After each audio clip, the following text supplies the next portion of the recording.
Да, така, дозволите ми пред да одговорам конкретно на прашањето, еден друг дел кој што е суштински токму на оваа тема. Одговорноста за да ути, исто како и незакажувањето на седницата, е одговорност на председател на собранието, кај Африм Гаши. Иако и беше изгласана недоверба, како што и сами кажавте, на председателката на Комисијата за социјална политика Илирие Даути, председателот на собранието Африм Гаши, како што кажавте и вели дека тоа не е обврска за нејзино разрешување и нема правно дејство.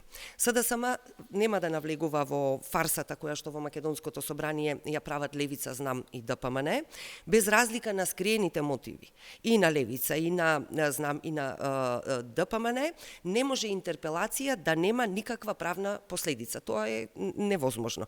Целата одговорност околу несвикување на седницата за законот за бранители и сега по усвоената недоверба за Даути е кај председателот, како што кажав и претходно, на собранието Африм Гаши. Откако изгласана интерпелација, односно недоверба, исто така одговорност на председателот на собранието е да соопшти кои се неговите следни чекори после изгласувањето на интерпелацијата за Даути.